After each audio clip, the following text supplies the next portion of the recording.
Hi everyone, bonjour, bonsoir, welcome back for another video in No Break November.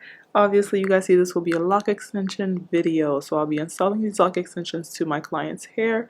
This is the before, well this is actually when I parted it out to make sure we were ready to go and we had enough locks. This is the first row completed, and now I'm just going to go through and show you guys me attaching. So No Break November is still on. I missed a few days because I was out of the country and could not upload anything. So today, when this video is uploaded, there'll be some other videos to catch up for the day that we are in November. So that is still on. I'm still gonna do a video for every single day, even if I have to catch up. So pretty much these lock extensions are from another vendor, which I don't mind installing lock extensions that are from another vendor as long as they are crochet lock extensions and I can actually use my method to install them. I prefer to install the ones that I hand make and the ones you guys can find in my Etsy shop, but like I said, I don't mind installing from another vendor as long as it's made in a way that I can actually install the extensions. So this is Monica. You guys have seen Monica before. She's helping me with the install. She's placing them and then I'm coming back in and tightening them, and she's doing the same for me. I'm placing them, she's coming back in and tightening them. And yeah, pretty much this was it. This install took about 6 hours in total, and that's putting it in, washing the hair, retwisting, and all of that. And here we are washing. As I told you guys, I always wash to double check. Not only are the lock extensions to make sure that lock extensions are strong, but also to make sure the attachment is also secure and tight. So from here, we're gonna retwist the hair and he's gonna get a style after the wash. Here I'm adding my new oil that will be available soon in my Etsy shop. Link is in the description for everything that's already available, like shampoo, shampoo brush, other oils, and things like that. So check it out. But this oil is not out yet. It will be out very soon. So after I add the oil, I just pretty much retwist as normal, and I use a little bit of gel for his hair.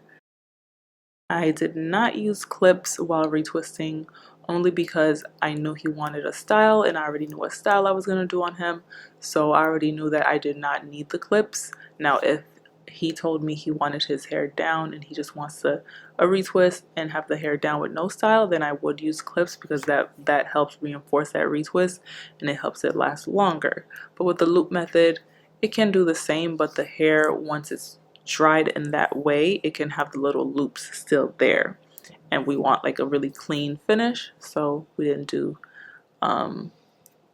we would not have done the loop method if he wanted it down. So here he's fresh out of the dryer. As you can see, like I told you guys, the loops are still in the roots, and I'm going to stretch his hair to get the loops out. So onto the styling, we did about 6 straight backs, so that's pretty much like mimicking braids, but it's not really braids. It's using like the basic basket weaving movements, but on 2 rows of locks at a time. So it's not quite a basket weave, but it's the best way to describe it. So I did 6 of these throughout his head, and once I got to the base of the braid or the basket weave, I took 1 lock and wrapped it all the way around, as you guys are gonna see here, and then I started the braid, which is a regular 3-strand braid, and went all the way down and secured the end with a rubber band. And I did this all throughout his head. And of course, when you're braiding someone's hair with locks, whether it be with this method or just the cornrow method all the way down, you really have to account for the back of the head where everything kind of comes together. And if you're just taking the equal section that you took from the front of the head to the back of the head, you're gonna run out of space. So keep that in mind when you do braids on locks. So that's the finished braid look on him. It looks really good. And now I'm gonna go ahead and clean him up a little bit. Some of you guys know that I'm a barber, some of you guys don't, but I'm not a walk-in type of barber. I only do barbering services on my clients who happen to need it or want it from me. A lot of people are really particular about their barbers, so I only offer my barber services to people who have appointments with me already and I happen to have my clippers ready. So I'm cleaning him up a little bit, and that is it. After this, we were done. If you guys are looking in the background, I have a little product shelf over there that has the brushes, the bonnets, the pillowcases, and everything. And he decided to buy him a bonnet. So I'm showing him how to put it on to make sure he protects his hair. And this is one of my larger bonnets that has a like a lock sock, so long locks will fit into this bonnet, and the band stretches with the head sizes. So if you would like a bonnet, any products that I've mentioned, the shampoo, brush, feel free to go to the description below to my Etsy shop and purchase one. Thank you guys so much for watching. More videos coming. Bye guys.